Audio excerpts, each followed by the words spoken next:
আসসালামু আলাইকুম প্রিয় দর্শক, সকলকে স্বাগত জানাই অভিবাসী আপডেটের নতুন ভিডিওতে। আপনি এই ভিডিওতে যুক্ত হয়েছেন দেশ এবং প্রবাস থেকে। জানিয়ে দেব গত 24 ঘন্টায় আলোচিত ঘটনাগুলোর বিস্তারিত এই ভিডিওর মাধ্যমে।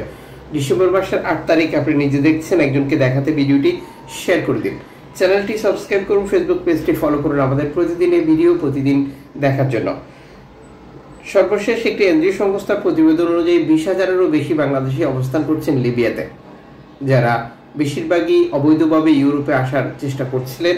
অনেকে একবারও এখনো গেম দেন নাই, প্রস্তুতি নিচ্ছেন। অনেকেই একাধিকবার গেম দিয়েছেন, আবার অনেকে নিঃস্ব অবস্থায় রয়েছেন। এই প্রতিবেদনটি এখানে কেন যুক্ত করছি, যার মূল কারণ লিবিয়ার বর্তমান সরকার নীতি নির্ধারক ইউরোপীয় ইউনিয়নের অর্থায়ন বা তাদের পরিকল্পনা অনুযায়ী প্রতি মাসে 60,000-এর বেশি অভিবাসীকে লিবিয়া থেকে বিতাড়িত করার সিদ্ধান্ত নিয়েছে।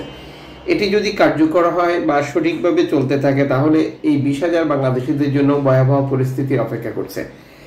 এখন প্রশ্ন আসতে পারে, তার মানে কি লিবিয়া থেকে ইতালিতে গেম বন্ধ হয়ে যাবে? যারা এই প্রশ্নগুলো করছেন তাদের জন্য এনজিও সংস্থাগুলোর একটি উত্তর আছে। সেটা হচ্ছে, অভিবাসীরা হচ্ছে পানির মতো, যখন যে রাস্তা পায় তখন সেই রাস্তা ব্যবহার করে তার স্বপ্ন আসা উদ্দেশ্যে সফল হওয়ার চেষ্টা করে। আমরা উদাহরণ দিতে পারি, যেমন ইতালি যখন আলবেনিয়ার সাথে চুক্তি করেছিল অভিবাসী আলবেনিয়াতে রেখে দেশে পাঠিয়ে দেওয়ার জন্য, তখন বাংলাদেশিরা ইতালিতে না এসে লিবিয়া থেকে গ্রিসে আসা শুরু করে, যেটা গত বছরের শেষের দিকে শুরু করেছিল। 14 বছরের রেকর্ড সংখ্যক বাংলাদেশি এরই মধ্যে লিবিয়া থেকে গ্রিসেও গেম দিয়েছে। তাহলে বিষয়টা কি দাঁড়ালো? নতুন রাস্তা খুঁজে নেওয়া হয় বা বাঁচার জন্য খুঁজতে হয়। এই পরিস্থিতিতে কি গেম বন্ধ হয়ে গেছে? না। গত 24 ঘন্টার আপডেটে অনেকগুলো গেমের তথ্য রয়েছে ভূমধ্যসাগর, এজিয়ান সাগর এবং আটলান্টিক উপকূলে। বিশেষ করে তুরস্ক থেকে আসা গ্রিসের উপত্যকা দ্বীপগুলোতে তো রেকর্ড সংখ্যক শরণার্থী অপেক্ষা করছে স্বপ্ন আসা উদ্দেশ্য সফল করতে।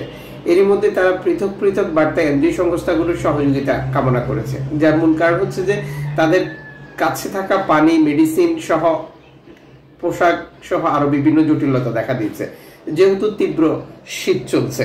আর এই পরিস্থিতিতে তাদেরকে সহযোগিতার জন্য এগিয়ে আসার জন্য বার্তা পাঠিয়েছে alarm from radio technology micro blogging site এক্সে।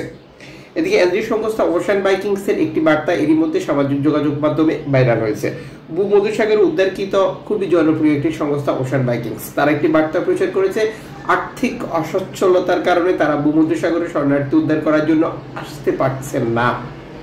এনজিও সংস্থাগুলোর কার্যক্রম বাধাগ্রস্ত করার জন্য বা এনজিও সংস্থাগুলোর শরণার্থী উদ্ধারে বাধা দেওয়ার জন্য ইতালি এবং ইউরোপীয় ইউনিয়ন যারা স্পন্সর করে দাতব্য প্রতিষ্ঠান বা ব্যক্তি বিশেষের উপরে নজরদারি বা চাপ প্রয়োগ করা শুরু করে। আর যার ফলাফল এনজিও সংস্থাগুলোর বর্তমান সময়ে স্পন্সর সংকট তৈরি হয়েছে, যে কারণে ভূমধ্যসাগরে প্রতিনিয়ত নৌকাডুবির ঘটনা ঘটলেও উদ্ধার কার্যক্রমে এনজিও সংস্থাগুলো খুব একটা দেখা যায় না।